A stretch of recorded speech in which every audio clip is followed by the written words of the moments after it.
myself. You're a master, Zach. Huh? You really are. The only Yeah. clip I saw of Kanye West, I think Fox played it or something, it was when he was talking about abortion. I didn't even realize he said more black babies are aborted than are born in a year.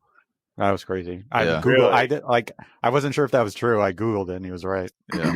Well, to go back to the most important job, to finish that thought, I think that I was trying to boil down what the president's core competency should be. What's the number one skill you should have as a president? And it's being able to surround yourself and identify the people that are the best to have to make that decision, because you can only be an expert in one or two things in your life. And so you can't be, no one is telling the truth if they say, I know about enough about foreign policy, about health, about taxes, about immigration. There's Right. like, you can't maybe even at a very superficial level. yeah, like not in a general way. So the most important thing you can do as president is to look at an issue and then bring in the people that you think will give you the best information to solve it in an effective way. And I think Kanye, that was his number one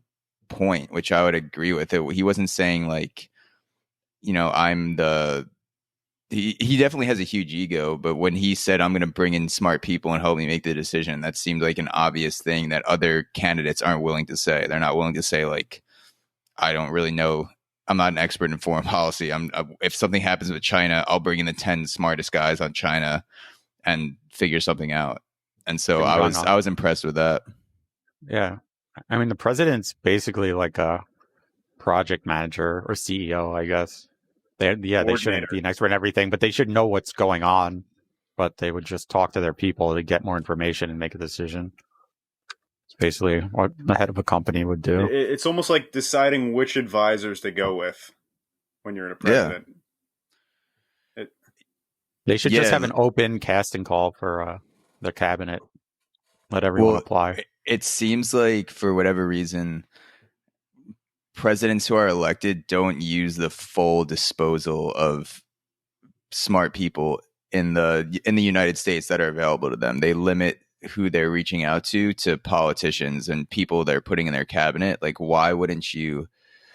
Like, there's no way that the people in the president's cabinet are the smartest people that can help you make decisions. I feel like they have a certain idea of, this person's acceptable to put in the cabinet, or they're representing a certain segment of people I need votes for, or it looks good. They're not like, all right, who's the number one expert in health and fitness, or who's the number one expert in dealing with China trade, and number one, like, you should literally be going through the entire planet trying to find these people and then put them in your cabinet. And it doesn't seem like they do that. I think a lot of people just don't want to work for government also. Working for government kind of sucks. I mean, you kind of have to, either you have the personality to do it, or you just or really want to make change and believe in it. But there's nothing particularly great about having a government job. They probably rather work in the private sector. But Trump did have that coalition or whatever it was with Elon Musk and Tim Cook and all that stuff. But then that fell apart when they didn't like him anymore. So it fell apart because they didn't like Trump. I thought that was what happened. They started leaving after he said one of his things that he says sometimes. But he did have that round. It was when he first got elected, he created that science technology roundtable. It was a consulting table of all of the top tech people. Yeah. But I think they stopped going because they got annoyed at something. I don't remember what it was, but it's classic. Maybe some of them. One of his Trumpisms. Yeah. That's what I think.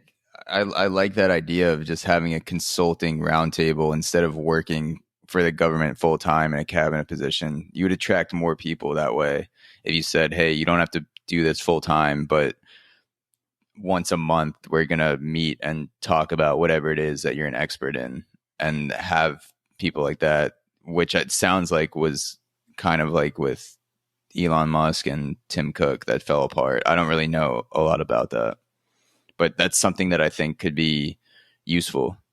I think at least Tim. I was gonna say I you was just also gonna say, I think. don't really want Oh, to. You all don't right, want you to go. lose those. You don't want to lose those guys. Those aren't really guys you want to lose from your cabinet.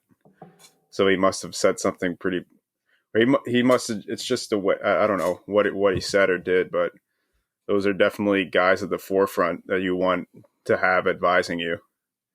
I So think he still Yeah. talks to some of them, but yeah, that board got disbanded. Like, I think he still yeah. talks to Tim Cook, and I don't know about Elon Musk. Yeah, I know he was talking to I think Mark Zuckerberg talks to him sometimes. They probably all talk to him at one point or another. They just don't regularly meet. It doesn't seem like anymore.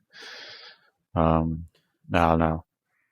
Did you guys hear about the Hunter Biden scandal with the New York Post and Twitter, where they Yeah. censored the Hunter Biden story? Oh yeah, I've been watching them Oh, like Twitter did. constantly. So Twitter did, yeah. I heard apparently, about I've heard about the laptop and that there's money laundering going on with Ukraine, or I forget exactly Yeah. what's going on, but It's I didn't about know. that. Yeah, yeah. So I took some notes on. You may have already covered a bunch of stuff in the story. This is more for the thousands of people listening that may not be familiar. people, listen up, So motherfuckers. Hunter Biden, They just turned it off. Hunter Biden, Joe Biden's And son. off, going to work. Yeah.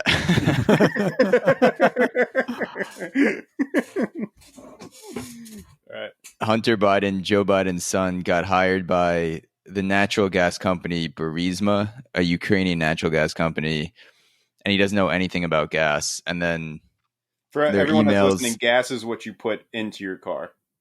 Continue. I thought you were going to say into your butt. Yeah. It's also not, I don't think they're talking about that type of gas that you're taking out of a. Yeah, Everyone exactly. disregard what I just said. And then Hunter Biden had a laptop that he brought to some place in New Jersey to get fixed. And he's also a crackhead or recovering crackhead and had all these pictures and stuff on it. And on the laptop, there were emails showing that Hunter Biden was trying to arrange meetings with some guy on the Ukrainian energy board with Joe Biden while Joe Biden was still vice president, which would have been unethical or people say corrupt. And he was using his family name to get connections with the Ukrainian government to get paid more for being on the board. And then so the New York Post wrote a story on this. And within a few hours of the story dropping on the New York Post, Facebook slowed it down. I forget the guy's name at Facebook. He's the head of communications. He came out and said they slowed down the spread of the story. And then Twitter full out banned the story. You couldn't DM the link to anyone. It wouldn't work. You couldn't tweet the link because it wouldn't connect to New York Post.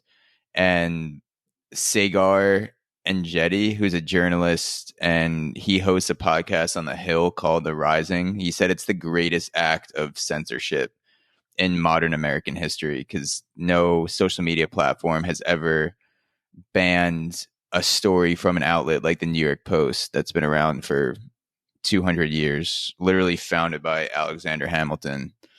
And they straight up banned the story on Twitter, and Facebook slowed it down on all their platforms. So Facebook, Instagram, and WhatsApp. So it's pretty crazy.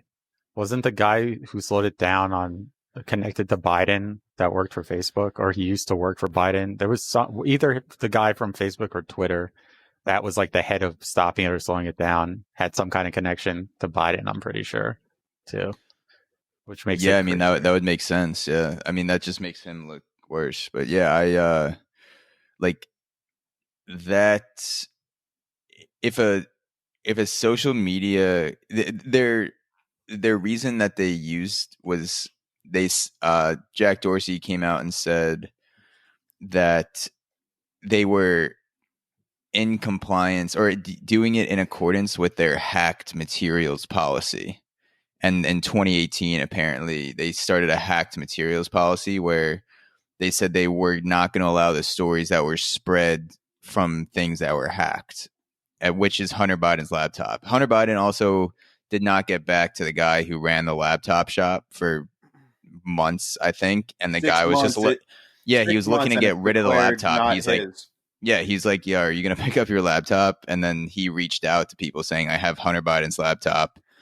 Well, Like, I think it was who? legally his at that point because it was left Yeah, for so long. yeah, because the Yeah, amount they of So he said times, 6 wasn't. but It months. wasn't really hacked. And the other thing is um they didn't do that. Like supposedly the New York Times, like the only way they could have gotten tax Trump returns posted online was illegally.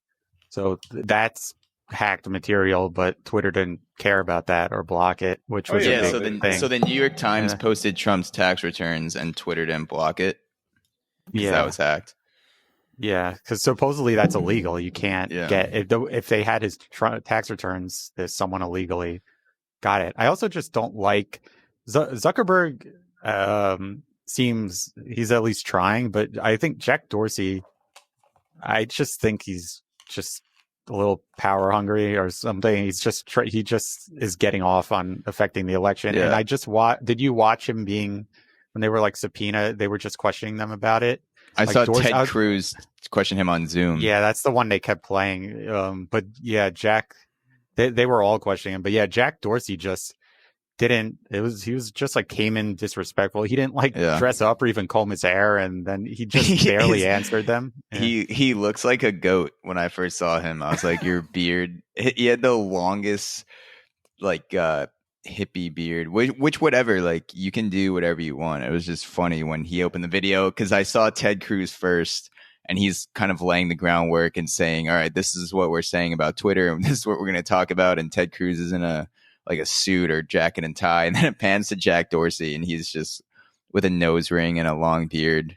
Yeah, and so was in the desert or Zuckerberg something. and Sundar Pichai. They were in suits and stuff too. But Jesus Christ. it's not about Jack Dorsey's Dorsey. beard. It just looked like he just got out of bed and didn't even do anything. I guess, and then he was also like half asleep. I think honestly with him, I don't believe so much so with Zuckerberg because I've heard some of his town halls and he pushes back a lot on his like liberal employees that say he's not doing enough when he talks about trying to be fair. But Jack Dorsey just seems like he's purposely trying to hurt Trump or